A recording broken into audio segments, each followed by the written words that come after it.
Coach Rozy back with you here again today. Mark Rosa, like I say, you can call me Coach Rozy, everybody does. Hey, what we're going to be here today doing is we're going to show you our hamstring complex.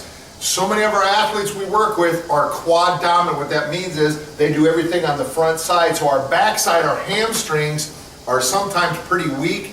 Hey, if you think about when I'm jumping, when I'm running, doing almost any athletic type movement, I got to make sure my backside is going to be activated. We call our backside our butt, our power, or our drive machine. I got to be able to drive, and our hamstrings are going to be able to push and drive us. So when we're running, like I say, change of direction and do an agility movement. If I'm a batter, if I'm a volleyball player doing a strike, a lot of the power is going to come from that backside, and I got to make sure my hamstring's activated. We sit so much anymore, a lot of times our hips are tight and our backside shut off. So this is a great complex that we can use to make sure we're getting that hamstring work in. I'm not a big leg extension, leg curl guy. We see a lot of guys that do leg curls, laying on their stomach and doing the machine, still have some hamstring problems because as athletes, we have to make sure when we're making contact in the ground that hamstring can fire. And what that's called is an open exercise. We want to make sure we're doing closed exercise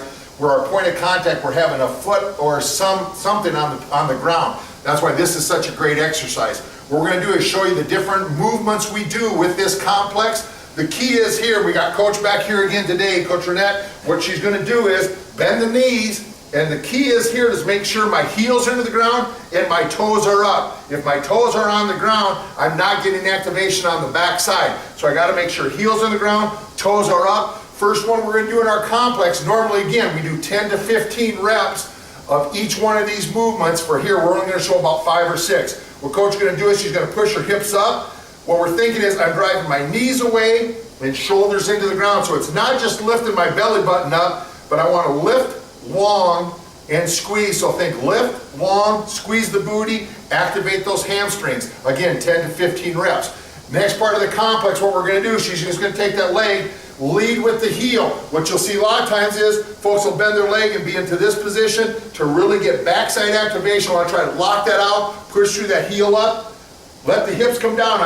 You can see Coach isn't coming all the way down. Go all the way down, Coach. I don't want my hips to relax. I want to keep this hamstring activated and tight when I'm doing it. So she's going to come down, but she's not going to relax when she's in that position. Again, 10 to 15 repetitions. From there, make sure we're doing right side and we're going to do left side, right? Next one we're going to do is we're going to leg crossover. What we're going to do here is make sure our hips stay level, stay square, but I want to push this knee down as much as I can to open that hip complex, to work this backside hamstring. So I don't want to get rotation, but I want to open as much as I can.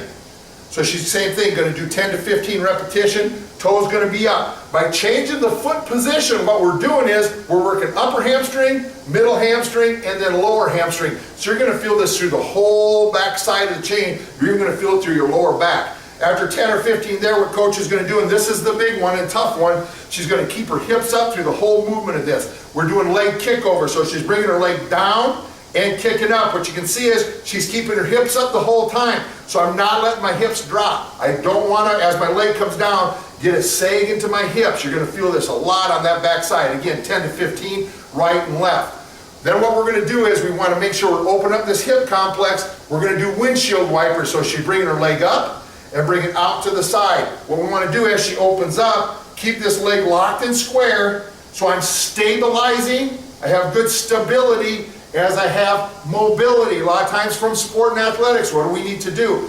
Something's going to be mobile while something else is going to stabilize. Coach is starting to shake. We got her in a big position. Hey, what we're going to do next is the last one of the complex. She's just doing reach under. So toe's still going to be up here. She's kicking under, bringing that knee and hip down, stabilizing through here, but really getting good hip mobility. Why I have on the backside hamstring, hip, and back stability. So we want to make sure that we're working through those, like we say. Big part of sports performance is something's going to stabilize as something else is going to be mobile. Put this into your program today, you're going to notice a huge difference. We normally do this 2 to 3 times a week. We want to get that hamstring activated. Sometimes we'll use it as part of the workout, but great warm-up too. You go to the baseball field, you're going to go right before you do some type of activity, drop on the ground. This complex literally takes 3 to 4 minutes. You can knock it out. Make sure 10 to 15 reps. Make sure you're getting both sides done. We'll see you next week.